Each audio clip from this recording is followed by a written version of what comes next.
Hey everyone, welcome to our podcast. We're really excited to have you guys. We're gonna be talking about Born a Crime by Trevor Noah, and it's gonna be this book about how Trevor Noah overcame his obstacles when he was younger in South Africa. It's gonna be a heartwarming story, a heartbreaking story, a funny story, eye-opening too.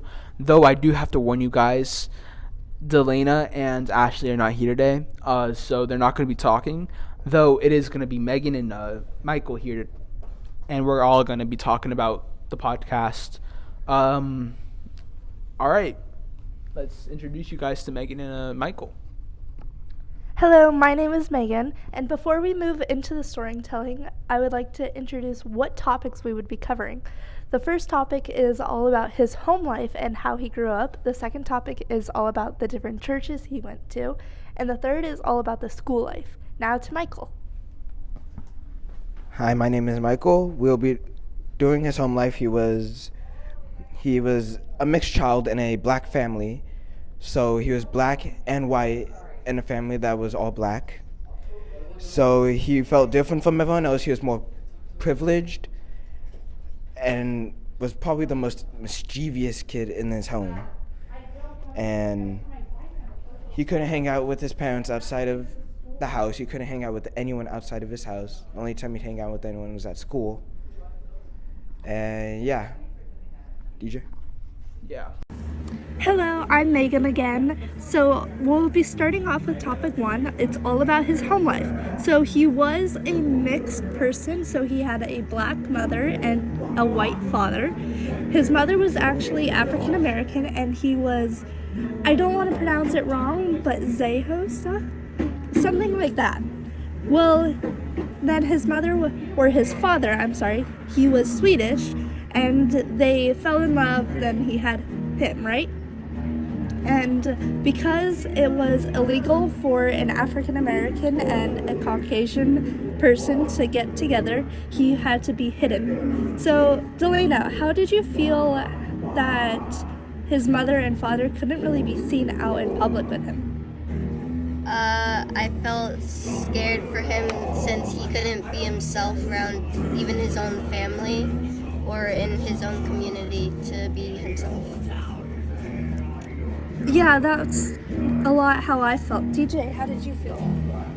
I felt really sad, really bad, honestly. It's really sad somebody has to go through that, and I just feel sorry for him. To continue with topic 1, this is Ashley, by the way. Trevor Noah had to live in different towns because he needed to see his family, such as his grandmother, great-grandmother, and cousins. He could not see them often because they were always playing outside, and he was forced to play inside to hide from the police. DJ, how do you feel about that?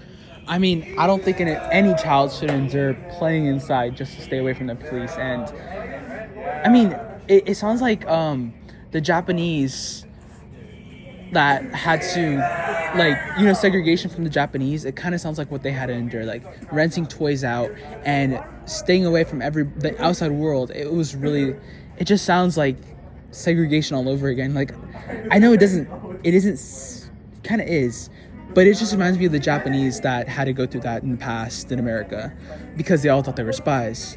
But just for a child having to do that, I don't feel like a child should ever do that. They should go outside and play and have fun, live their life as a normal child.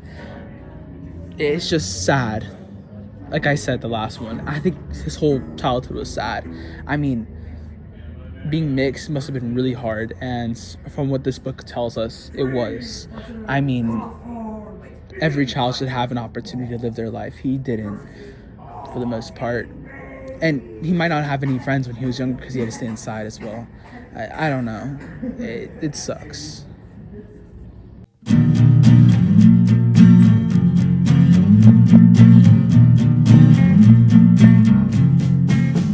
Hello again, my name is Megan again. We are going to be moving on to topic 2. Topic 2 was all about the different churches that Trevor went to. For example, he went to the white church, and then the mixed church, and then the black church. So for the white churches, it was all about Bible study and how his mother liked it a lot because it focused on the religious media. For the mixed churches, it was more complimentary megachurch that represents a division of a diverse group, especially in South Africa. And then the black church, it was all about the different services, vibrant, long, and spiritual. Now, Delana, why do you think Trevor liked all the different churches for different reasons? I think he liked the mixed church the most because he felt the most included, seeing as he was also mixed himself.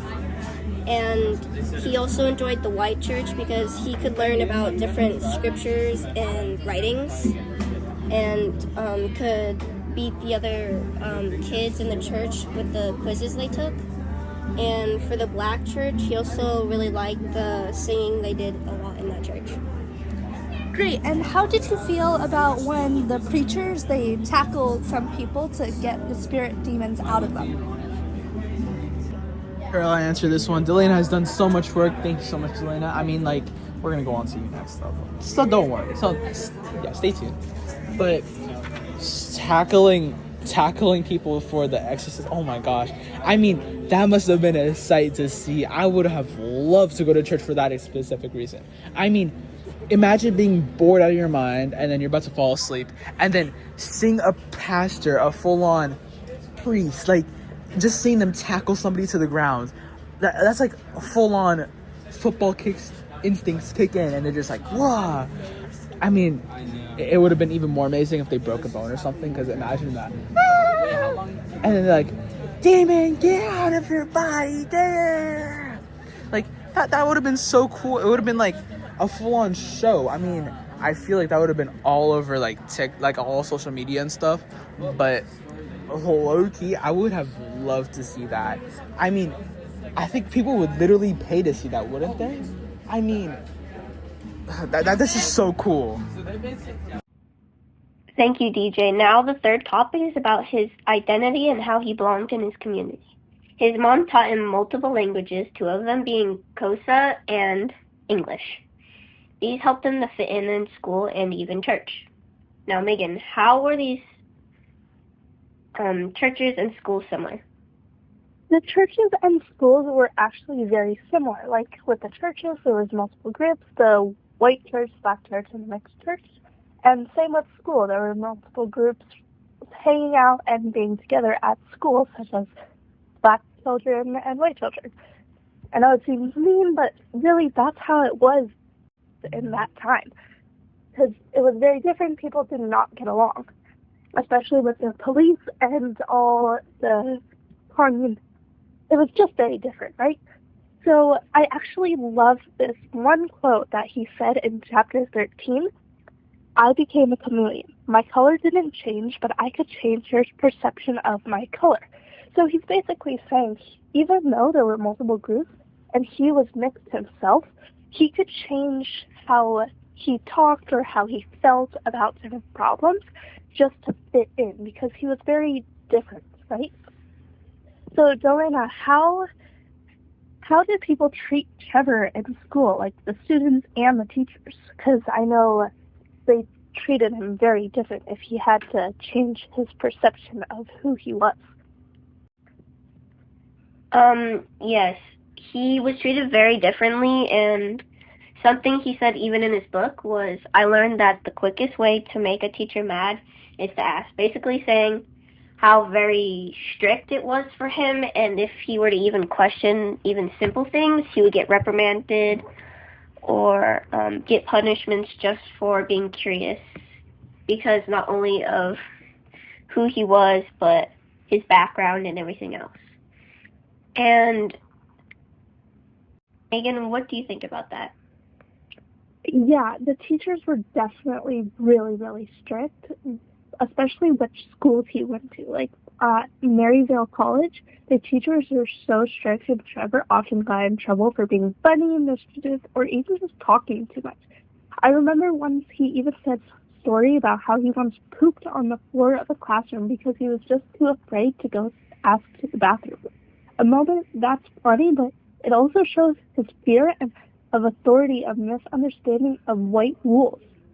He was saying the school system was built about racism and thinking white kids just got better resources and everyone was just expected to conform to European customs. It was just rude and unsafe. That's very true, Megan. And we are almost done with the episode, so we will conclude that. So thank you for listening to our podcast, Beyond the Crime. See you next time. And don't forget about our episode 2 coming out soon.